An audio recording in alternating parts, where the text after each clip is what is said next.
What you're about to view is an example of an Individualized Family Service Plan, or IFSP meeting. The purpose of this meeting is to develop a plan of supports that will address the family's priorities and areas of concern.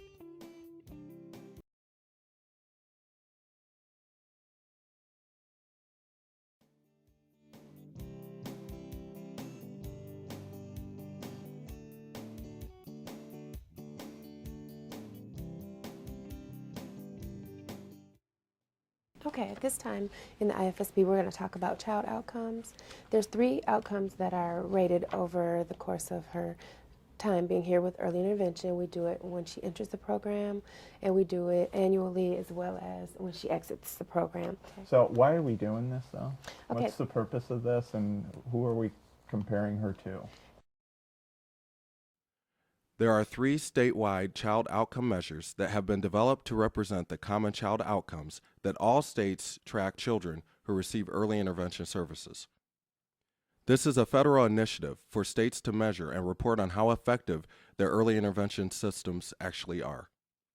Data collected through the 3 child outcomes can help states make decisions about service delivery and determine how effective the services are that we are providing.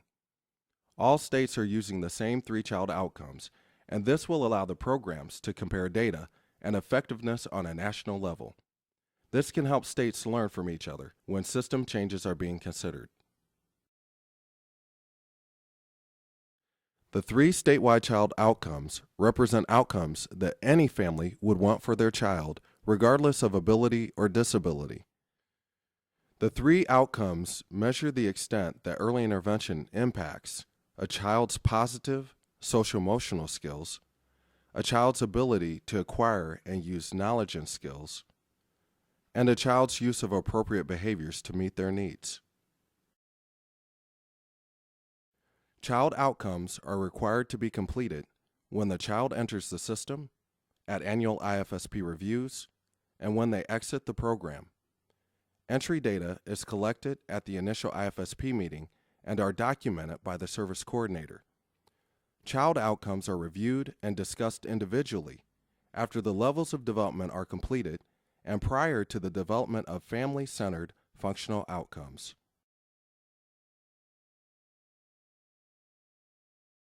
Okay.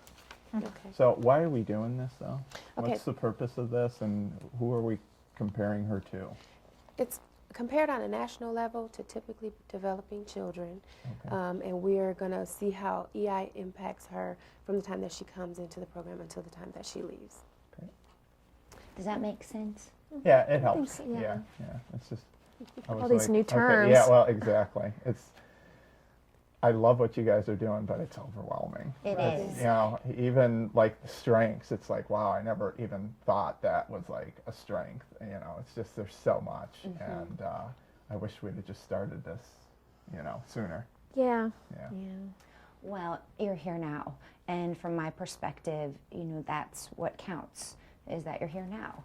And when we start talking about these 3 areas of development, these 3 child outcomes that we want for all kids, I think that you're going to see it fits right into some of the concerns that brought you to the system, brought you to early intervention.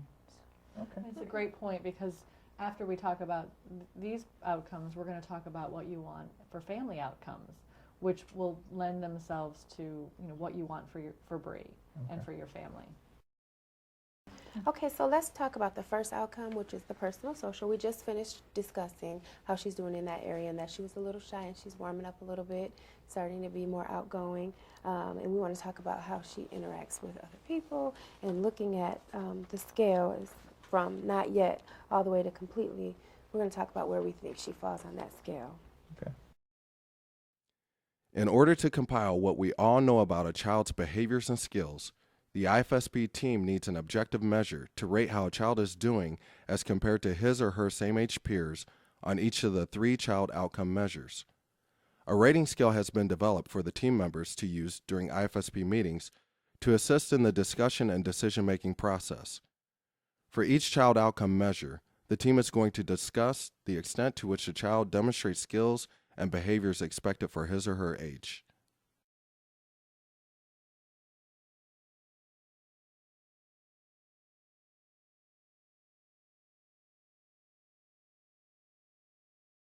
The descriptor not yet means that the child does not yet show behaviors and skills expected of a child his or her age in any situation. The child's skills and behaviors also do not yet include any immediate foundational skills upon which to build age-expected skills.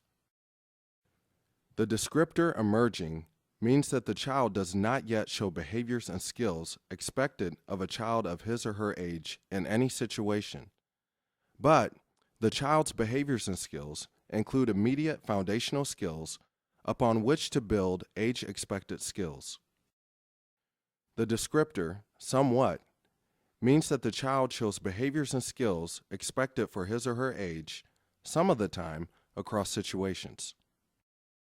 The descriptor, completely, means that the child shows behaviors and skills expected for his or her age in all or almost all everyday situations that are part of the child's life. Behavior and skills are considered typical for his or her age, and no one has any concerns about the child's functioning in this outcome area. Some children don't fit in one of the four main descriptors and may fall in between one of the aforementioned descriptors, such as between completely and somewhat, between somewhat and emerging, and between emerging and not yet.